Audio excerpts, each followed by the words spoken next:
the international break, how's your team looking? I know obviously Montiel maybe picked up an injury with Argentina. Yeah, that's right. Yeah, he's only back in the country. So obviously the game was only a couple of days ago. But that is true. We'll assess it ourselves. We've seen the initial scans, etc. But it does look like a calf injury. So yeah, obviously Serge walked off as well at Crystal Palace. So he picked up an injury there, and then the ones that were injured before that game continued to be that way. So obviously you want everybody fit, but that's often not the case. And I'm fine, work with the players that are available and get ready for the game. So they're all ruled out of Saturday, are they? They're not in training at the moment. Like I say, with Gonzalo, he's only just come back, so we'll have to get the medics to assess it properly, and we'll see the extent of it. Hopefully it's not as bad as what it might be. Looks like a muscle injury, but we'll wait and see. And Taiwo Awoniyi, does he?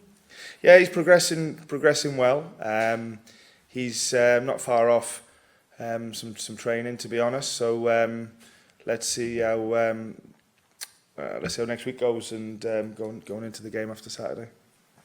And what are you expecting from Luton, your opponents on Saturday? Well, you know, it's the Premier League. There's never a game that doesn't challenge you, and you know, Luton have done incredibly well to get into the Premier League, and you know, we can share that feeling with them from the year before, and they got the same amount of points as what we had this time last year, and a better goal difference. So you know, we know what we felt like this time last season with our first year back in the Premier League. Obviously, it's Luton's first year in the Premier League, but you know, there's a bit of a gap between our last stay in the league. So like I said, in terms of goal difference, it's better than ours, and the points is exactly the same. And I know how we felt this time last year, and we were really motivated and excited to play games and felt we could do well. And I'm sure Luton will be that. Plus, they have players who make a difference in the way they play, and it's a game where, as always in the Premier League, everything needs to be at a really good level, and we've got to really focus on ourselves, getting everybody back from international and not having your normal preparation. We have to make sure that we quickly get up to speed. There's no excuses with that we can sort of hit the ground running in the game at home and try and have the impact in the game that we want. You talked about your goal difference last season, where you were at this stage after 8 games. I think a big part of that, your goal difference last season, was the 21 goals you conceded after 8 games. Yeah. This time it's been 10 goals. How pleased and how important has that kind of the solidity at the back been for you this season?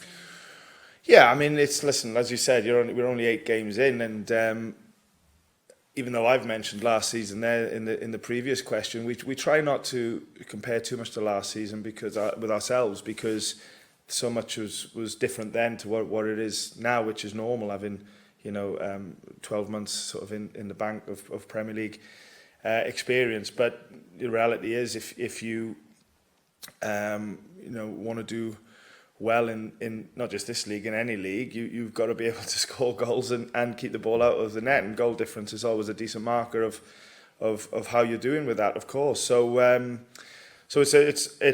it's always an objective to keep clean sheets and to score more goals than the opponent, but that's, everybody will be the same.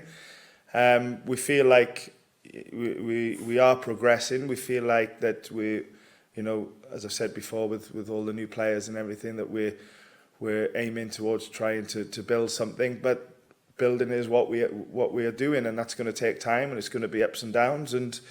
But we've got to stick to the plan. We've got to commit to it. And like I said, every game that you play in this league is a real challenge, and in a variety of ways.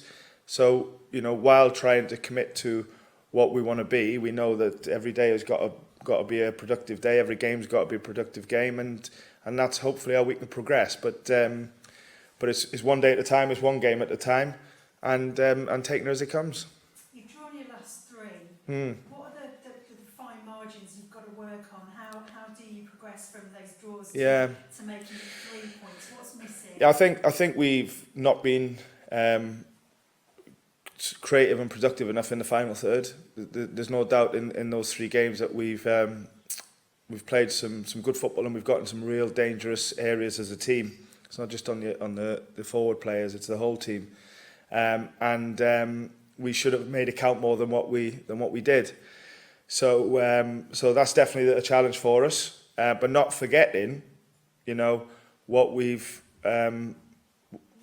built since we got to the Premier League as well, in terms of our togetherness, our spirit, and our attitude to try not to concede goals and to be a real team. But I think out of them draws, you're right. The thing that's probably, when you look back and go, okay, what should be better?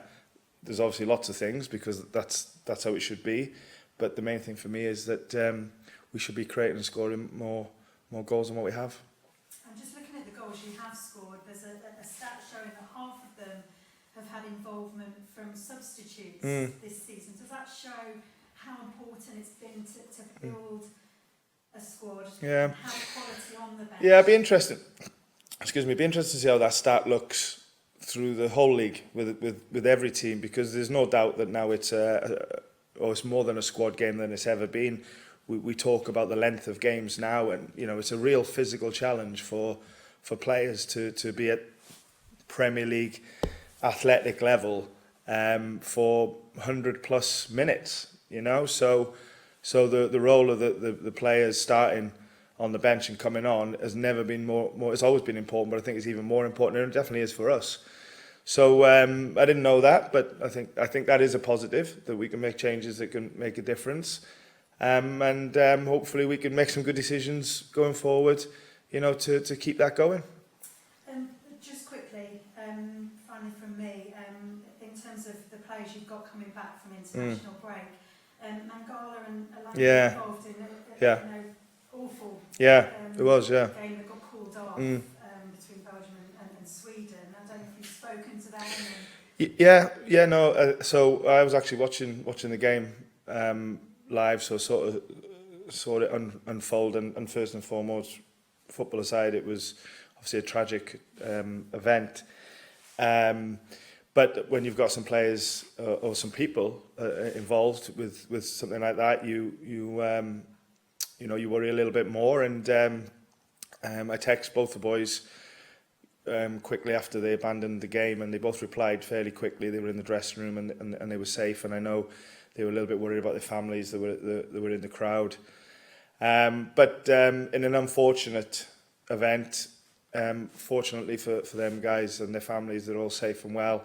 Both trained yesterday. They're back in the country and trained. We trained yesterday afternoon, and they seem fine. But I will check up again, because when you reflect on things like this, then sometimes it can take a few days to sink in, and hopefully, like I said, the mindset's okay. Thank you. Rob. Hi Rob, how are you? Very good. Thank you, mate.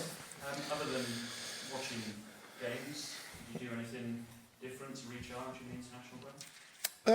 Well, it's definitely a different schedule. There's no doubt about that. Having no games, and you try and get the balance right from taking a deep breath while doing some reflection, doing some planning. There's still a core of players that were here, and we got some good work done with them, and so we tried to get the balance right, and obviously this week it becomes a little bit more challenging because players are sort of coming back in different times and come from different time zones, etc. So the scheduling you need to try and get right to get everybody sort of together at the same time, and hence the 11 o'clock press conference on a match day -2. But yeah, no, you like I said before, for most international breaks, they come in and you try and plan wisely and get the balance right between, like I said, maybe taking a bit of a deep breath, but at the same time getting some reflection, planning done, and some good work with the guys that have stayed. Murillo was here, wasn't he, during the break? How is he handling the early hype and excitement that Forest fans are feeling, and how important is Willy Bolly's role in guiding him on and off the pitch? Well, it's very early for Murillo. There's no doubt that he's had a good initial couple of games, and I think I talked at the last game about trying to get the timing right with these young guys on the opportunities that you give them, and sometimes it's about when you put them in, and sometimes it's about when you don't play them as well. We're equally happy with, although he's not played, with Andrew, and you know, we're monitoring these individual players all the time. Yeah, you know, I know Murillo's caught the eye a little bit, but for me, it's always about what's next, and hoping that when he plays again, that he can play well and he can build his Premier League experience. Still a young player, and playing games is always the most important factor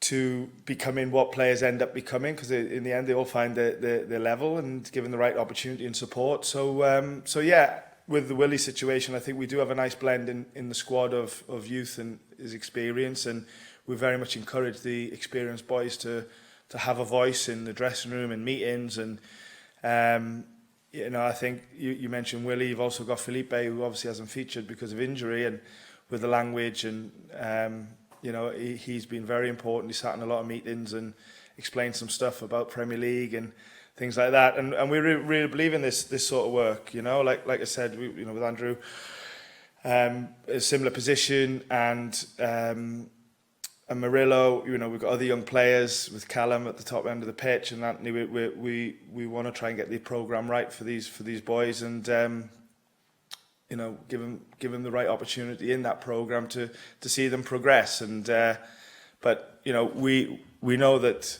he's done well, but at the same time, you know, we're not going to get overexcited, because one thing about the culture that we have is never to get too high or too low. You know, and take everything as it comes in a, you know, hopefully a consistent manner, and that's what we'll do.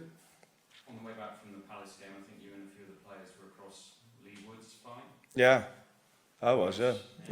How much inspiration are you taking from him at the moment? I think you said today there's quite a lot of FaceTime calls between the pair of them.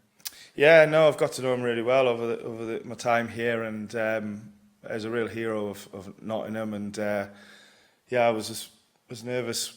I was listening to the fight actually, because we were travelling back from London, but I was as nervous listening to that as I was in our game at Palace, and to see him come through it again and do it in typical Leigh fashion, when maybe some things you don't think are going to happen, and then he changes it quickly. And yeah, and I spent some time with him in the week after as well, which was the first week of international break. He was at the training ground, and we had dinner together as well with some of the other staff. And he's a great guy. He's so humble. You know, he's obviously an obsessive in his work, and that's why he's the best in the business. But you know, big Forest fan, and you know, it's an honour to know him really. And I think the players feel the same. We love seeing him. Talking of inspirations, Rob Edwards has said in the past that you are an inspiration to him, and the pathway that you've trodden, because obviously he was at the FA, and I think he spoke to you quite a lot when he was leaving Wolves and stuff like that, and it's gone on to do really well. You faced him for the first time this weekend. What do you make of the job? Yeah, brilliant job. You know, I can share that experience of trying of coaching in the Championship, and trying to get out of it with a coaching team that we have, and obviously he has, and it's a difficult challenge. So however you get out of the league, and when you do it is always an achievement, you know, and a sort of job well done. And that's no difference with Rob. He's done brilliant to get out of the league, and in the way that they did it as well. And you know, after the Watford experience, showed great character and resilience. So yeah, big credit to him and his coaching staff and the club for that. But at the same time, you know, we got a game on the weekend, and we're only focused on ourselves. And I'm looking forward to hopefully playing well and getting the result that we want. When he was at Forest Green, he said he'd pick your brains quite regularly. Yeah, we know each other well. To be fair, yeah, we know each other well. We haven't spoken as much this season, but yeah, we know each other well. He's a really good guy and a great coach. So apart from the obvious, I know we'd wish each other well, but at the same time, we're both very professional in what we do and what we want. Okay, just finally for me, how important do you see this game? They're all important. Honestly, they're all important, because, and that's the thing that, you know, there's loads of things that we took from last season that that give you good reference points for actually being in the Premier League, and you recognise that, you know, how important wins are, and sometimes how important draws are in certain games as well. And you can't really say certainly at this stage of the season, that one game is more important than the other, because every game is, there's 3 points on up for grabs, and that's what always the objective is. So yeah, equal amount of importance on every game, including the next one. Thank you very much. You too. Thank you. Jake. Hi, Jake. Are you okay? Good, thanks, mate. Thank you very much. Actually, just a couple of follow-ups from me more than anything. You mentioned there about the wanting to see more creativity and being more productive. How have you been working to achieve that, and how do the players work to achieve that? Well, it's something that you always want. It's not a new thing. You know, it's just something I felt we could have done a bit better in the games, but that doesn't mean we've done any more or less work on it than what we would have done. You know, if we were creating and scoring more goals, it's an objective every week. You go back to the goal difference question about stopping and conceding goals and scoring goals. You have to work on it all the time, and it's how you get into these positions as well. You need to work on. So, no, it's something that we will always look to do, and has been no difference. And just one more for me. Another game back in with the home support at the City Ground. Do you sense that this season there's been a little bit more expectation from the fans on the back of that season? I'm not sure, to be honest. I think our fans are always realistic, and one thing's for sure, however they're feeling, they support the team always in a consistent and brilliant way. No, I think that you know, they hopefully, you know, enjoy and supporting the team and the club, and that's always our aim as a team, is to give them something that they can relate to, be proud of, and be worthy of their support. I think there's always a realistic impression from our supporters. They get that it's the second season and where we are, and lots of new players and things like that, and hopefully you can see that we're trying to build again. So we're very lucky that we don't have to worry about the support that we get. We don't take it for granted. We never will. There's no entitlement. I've said that a million times, but we do know that we get it from them, and we've always got to live up to that and play our part. And that's always been the case. Nothing will change from that. And the more that we connect with the supporters and make the atmosphere what it is, obviously, the harder place it is for teams to come and play, and a better place for us it is to play. Brilliant. Thanks, Steve. Thanks, Jake.